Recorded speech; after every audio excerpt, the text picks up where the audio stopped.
बिस्मिल्लाहिर्रहमानिर्रहीम। तमाम सुनने और देखने वाले अजीज़ों और दोस्तों को अस्सलाम वालेकुम। जो बाइडन अमेरिकन इलेक्शन जीत चुके हैं।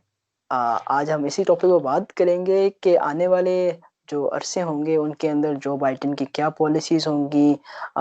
जो ममालिक बहुत अपनी अहमियत रखते हैं, एक एक तरफ चाइना है, दूसरी तरफ रशिया है, फिर तुर्की भी है, पाकिस्तान भी है, कश्मीर का भी मौजू ज़ेर बहस आने के इम्कानात अब बहुत ज़्यादा हो रहे हैं। आज हम इसी मौजू पर बात करेंगे मोहम्मद बिलाल इफ्तिखार साहब के साथ। पाकिस्तानी मीडिया के साथ ये बहुत अरसे से काम कर रहे हैं, इंडिपेंडेंट रिसर्चर भी हैं। अस्सलाम वालेकुम सर। वालेकुम अस्सलाम वरहमतुल्लाह। सर, आपका बहुत-बहुत शुक्रिया कि आज आपने इंटरव्यू का टाइम दिया हमें। इट्स ऑलवेज प्लेजर यार। Thank you. आ, सर, चाइना के साथ ट्रम्प का जब टेन्योर चल रहा था तो इतने ख़ास कोई हालात थे नहीं, ट्रेड वॉर चल रही थी उनके साथ। तो सर, बाइडेन के आने से क्या ट्रेड वॉर में कमी आ जाएगी और जो बयानात दिए जाते थे एक दूसरे पर, क्या वो भी ख़त्म हो जाएंगे अब? देखिए जी, बेसिकली जो पॉलिसीज हैं वो तो रियासत की पॉलिसीज होती हैं। ये जो गवर्नमेंट्स आती हैं ये सिर्फ उन पॉलिसीज को परसू करने के लिए इनकी अपनी टेक्निकल अप्रोचेस होती हैं। बाइडेन की अगर आप कैंपेन का जायजा लें तो उन्होंने एक बात क्लियर लफ्जों में कही थी। उन्होंने रशिया को अपना मेन अपोनेंट जो है अमेरिका का करार दिया था और चाइना के बारे में कहा।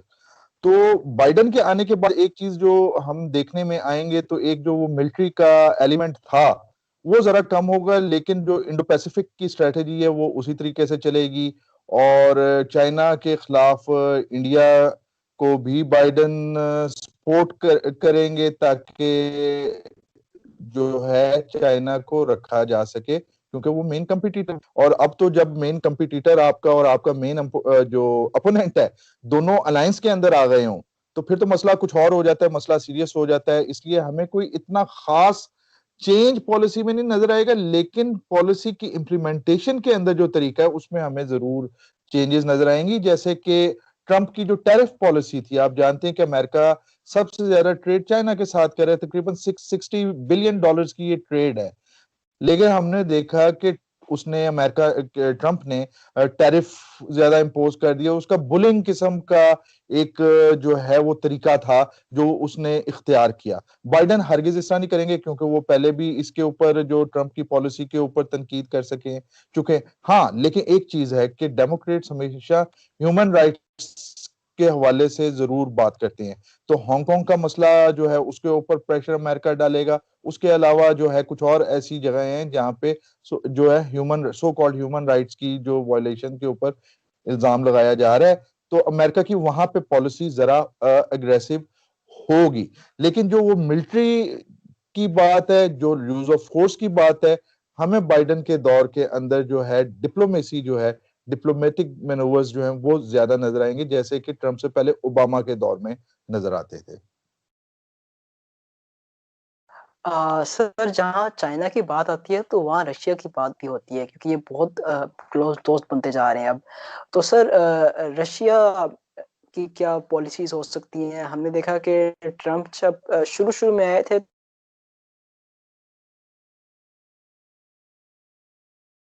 तो रशिया को जो है वो बहुत नेगेटिवली देखा जा रहा था अमेरिका के अंदर। तो सर, क्या पॉलिसीज रशिया के साथ खराब हो सकती हैं? क्या उनके साथ जो रिलेशन है उनके वो क्या खराब हो सकते हैं? देखिए जी, मैं फिर कहूंगा कि बाइडेन और ट्रंप के अंदर हमें सबसे ज्यादा बड़ा फर्क ये नजर आएगा कि ट्रंप जो थे ना वो एग्रेसिव, जिस तरह आपको पता है WWF रेसलर भी वो रह चुके हैं, तो वो रेसलिंग वाला एटीट्यूड ही उनका वर्ल्ड पॉलिटिक्स के अंदर था। और कभी हमने देखा कि उन्होंने वो जो है world international court of justice को तड़ियां लगा रहे हैं, कभी वो जो है वर्ल्ड हेल्थ ऑर्गेनाइजेशन को लगा रहे हैं। जबकि दूसरी तरफ बाइडेन जो है, जो बाइडेन काफी चीजों के अंदर उनके काफी क्लैरिटी नजर आ रही है। मसलन जब वो कहते हैं, हमने देखा कि पहले जो है बुश आए, बुश ने प्यूटन के साथ उम्मीदें लगाई कि हम एक अच्छे तरीके से रिलेशनशिप होगी, फिर ओबामा ने भी यही किया, लेकिन दोनों की पॉलिसीज खराब हुई। लेकिन इस दफा जब ट्रंप भी यही कि हम रशिया के साथ, आप जानते हैं कि पिछले इलेक्शंस के ऊपर आया भी कि रशियंस ने काफी मदद की वगैरह वगैरह, लेकिन हमें जो बाइडेन ने साफ लफ्जों में ये अपनी कैंपेन में कहा कि हमारा मेन ओपोनेंट जो है वो रशिया होगा। और हम देख रहे हैं कि इस वक्त यूक्रेन का मामला आप देख लें, ये कलर रेवोल्यूशन जो लाने की कोशिश की जा रही हैं जो अमेरिका की तरफ से, आपको पता है कि 9/11 के बाद से कलर रेवोल्यूशन, ताकि जो रशियन स्पीयर ऑफ इन्फ्लुएंस जो है उसके अंदर जो है पेनिट्रेट किया जा सके, तो हमें इस तरह की कलर रेवोल्यूशंस भी रशिया के खिलाफ नजर आएंगी।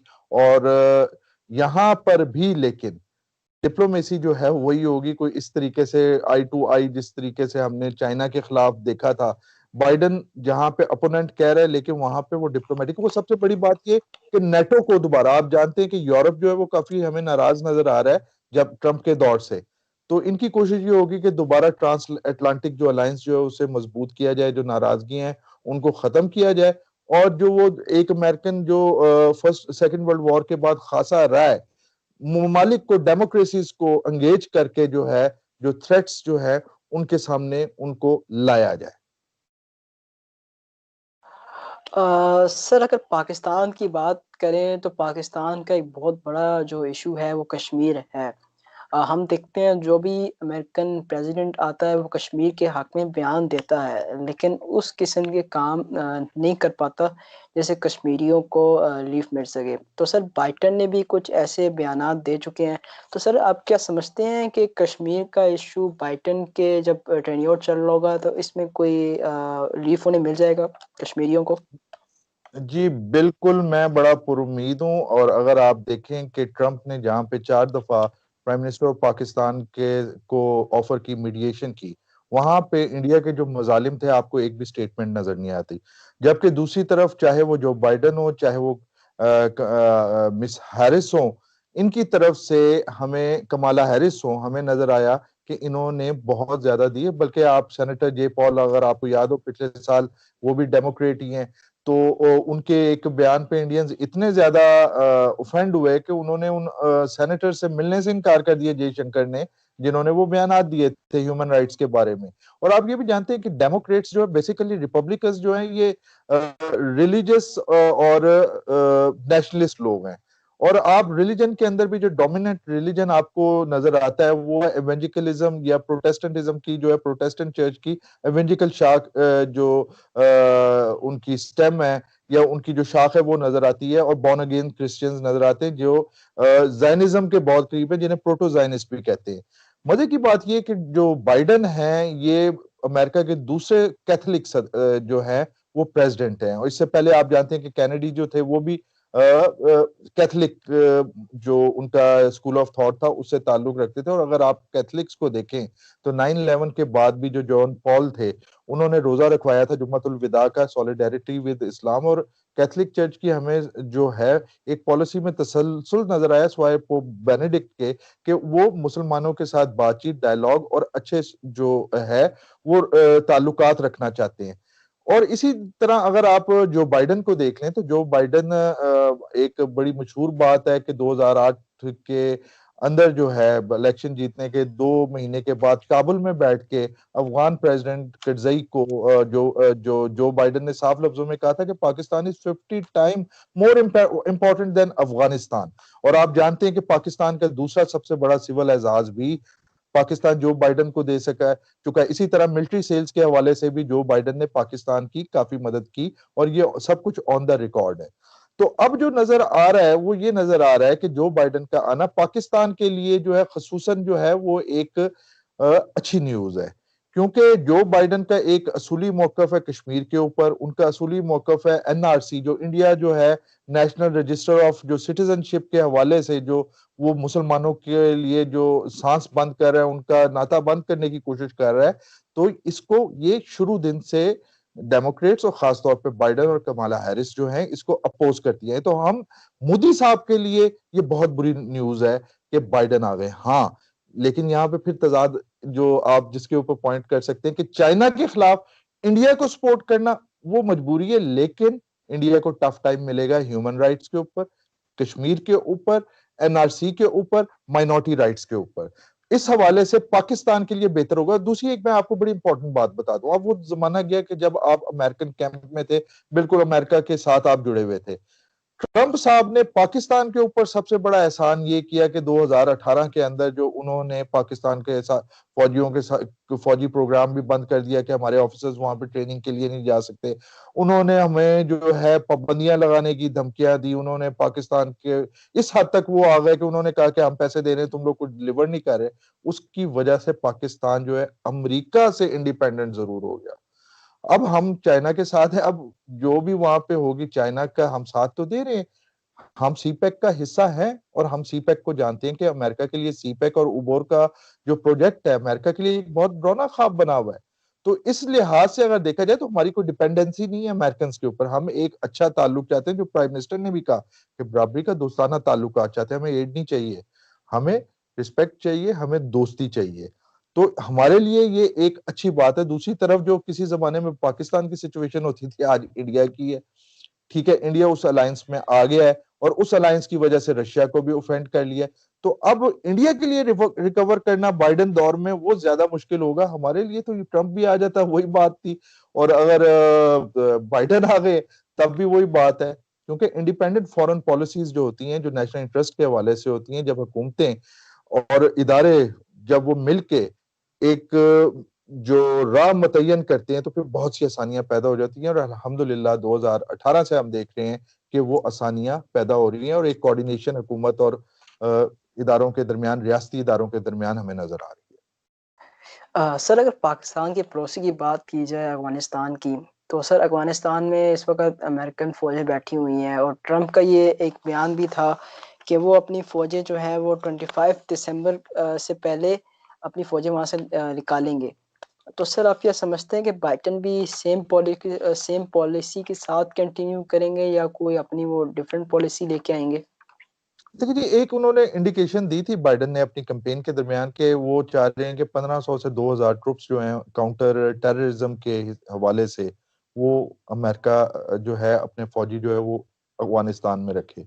लेकिन जहां तक किसी ट्रंप की पॉलिसी अफगान पॉलिसी से शिफ्ट की बात है, तो मेरा नहीं ख्याल कि ट्रंप की वो पॉलिसी, क्योंकि वो स्टेट लेवल पे दोहा मुआहदा हुआ है ना, तो वो स्टेट ऑफ जी। अमेरिका ने किया, वो ट्रंप की हुकूमत ने नहीं किया, वो अमेरिकन स्टेट ने तालिबान के साथ एक किया है।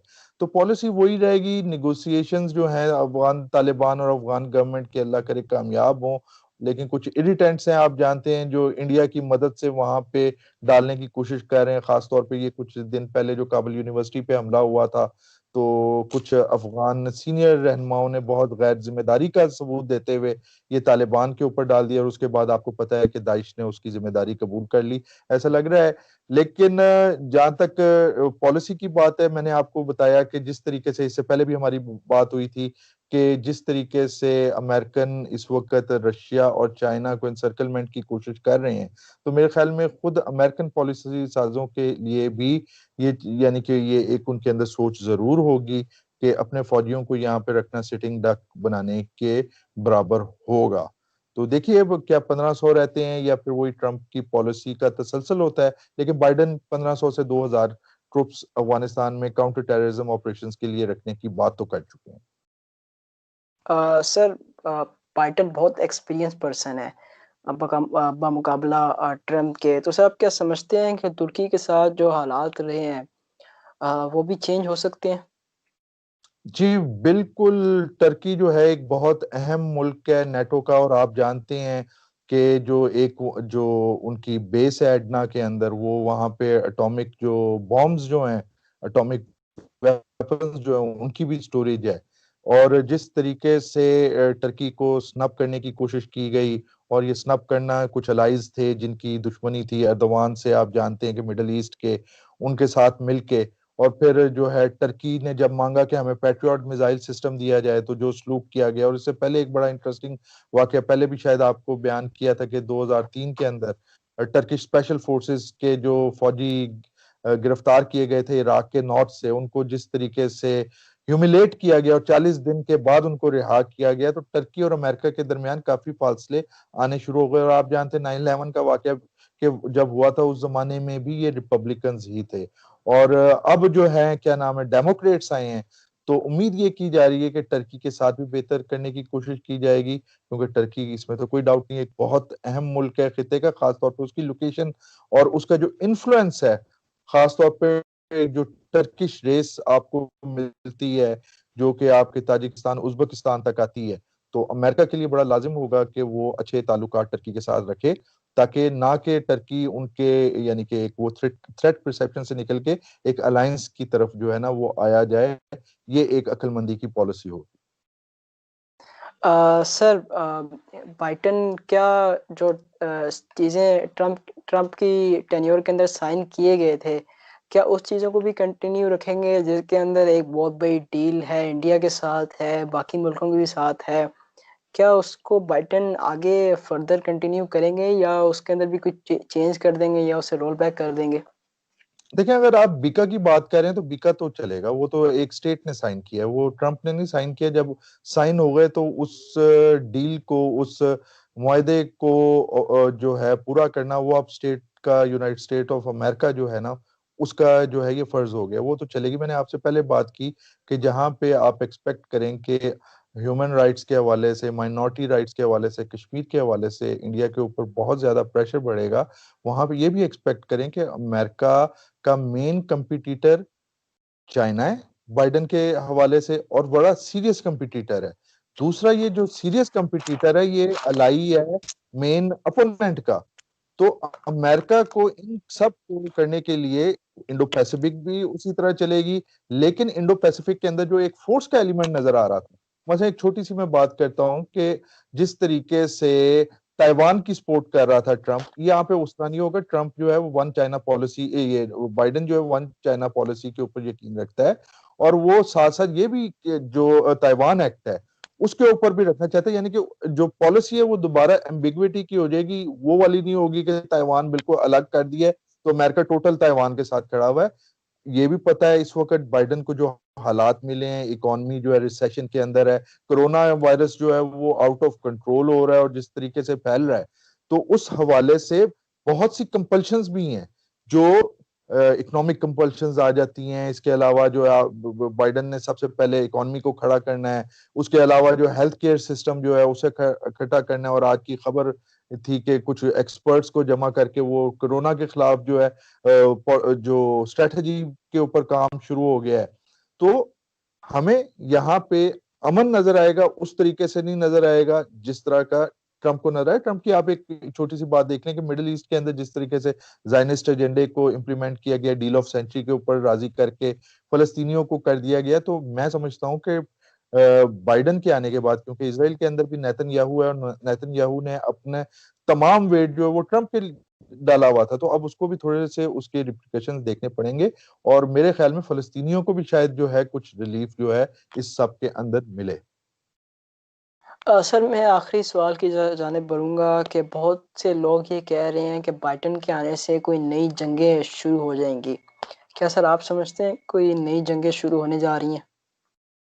देखो यार, जंग तो भाई कभी भी हो सकती है। बात ये है कि जंग क्या है, दो अपोजिंग फोर्सेस की विल का टकराव है।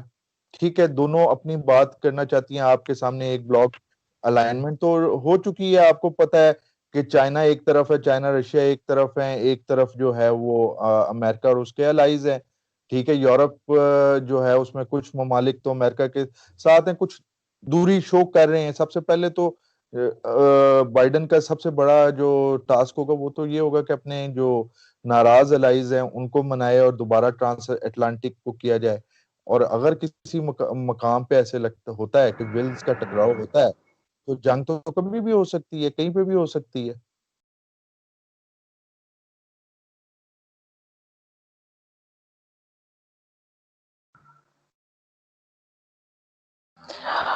सर, आपका बहुत बहुत शुक्रिया कि आपने हमें इंटरव्यू की टाइम दी, और आपने एक दफ़ा फिर से जो है अपना एनालिसिस किया, और हमारे नाज़रीन को बताया कि आने वाले जो ट्रम्प के 4 साल हैं वो कैसे चल सकते हैं। अगर अभी के आपसे रिजल्ट अगर शेयर करें, बाइडेन इस वक्त लीड कर रहे हैं तकरीबन 290 वोट के साथ, और इस वक्त ट्रम्प हार तो चुके हैं, लेकिन वो अपनी हार तस्लीम नहीं कर रहे।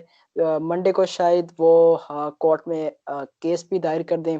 बहुत सारी मीम्स, बहुत सारे मजाक इस पर बन रहे हैं। अपने अपने का ख्याल रखिएगा। अस्सलाम वालेकुम। बहुत शुक्रिया।